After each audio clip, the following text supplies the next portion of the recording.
আমি আজকে বানাতে চলেছি বেগুনি আর লঙ্কার চপ।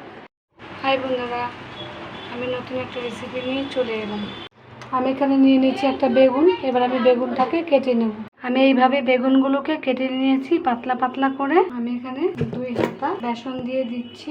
এখানে আমি দিয়ে দিচ্ছি 1 কাপ সুজি। আমি দিচ্ছি পরিমাণ মতো নুন, দিয়ে দিচ্ছি হলুদ, দিয়ে দিচ্ছি লঙ্কার গুঁড়ো, একটু খাবার সোডা, দিয়ে দিচ্ছি অল্প একটু চিনির দানা, দিয়ে দিচ্ছি একটু সাদা তেল। আমি এটাকে ভালো করে ময়ান দিয়ে নেব। আমার কত সুন্দর করে ময়ান দেওয়া হয়ে গেছে। এবার আমি অল্প অল্প করে জল দেবো। জল দিয়ে ভালো করে পেটে ভিজিয়ে রাখবো। আমার পুরো মাখা হয়ে গেছে। আমি এখানে দিয়ে দিচ্ছি অল্প করে একটু হিং।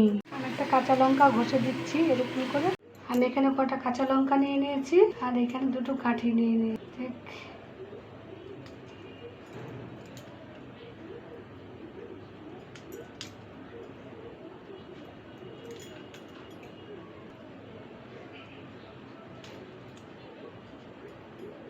এরকম করে আমি কাঁচা লঙ্কা বেগুনির সঙ্গে কাঁচা লঙ্কা ভাজবো।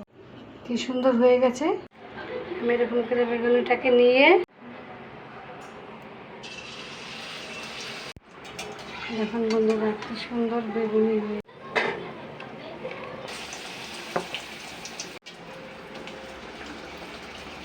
একদম দোকানের থেকেও টেস্টি হবে। আমি নামিয়ে দিচ্ছি এটা। দেখুন কত সুন্দর বেগুনি। লঙ্কার চপটাও করব, তাই লঙ্কাটাকে ভালো করে চুবিয়ে নিচ্ছি। খুব সুন্দর লাগবে লঙ্কা চপটা খেতে। একটু মুড়ি দিয়ে খুব ভালো লাগবে। হয়ে গেছে লঙ্কার চপ। আমার লঙ্কার চপ বানানো হয়ে গেছে। আমার বেগুনি আর লঙ্কার চপ বানানো হয়ে গেছে।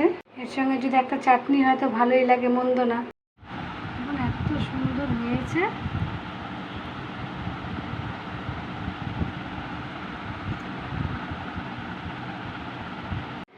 এত সুন্দর হয়েছে বেগুনিগুলো, একটা ভেঙে পুরো মুচ মুচ মুচ মুচ আওয়াজ হচ্ছে। আমার এই রেসিপিটি যদি আপনাদের ভালো লাগে অবশ্যই লাইক, কমেন্ট, সাবস্ক্রাইব করতে ভুলবেন না।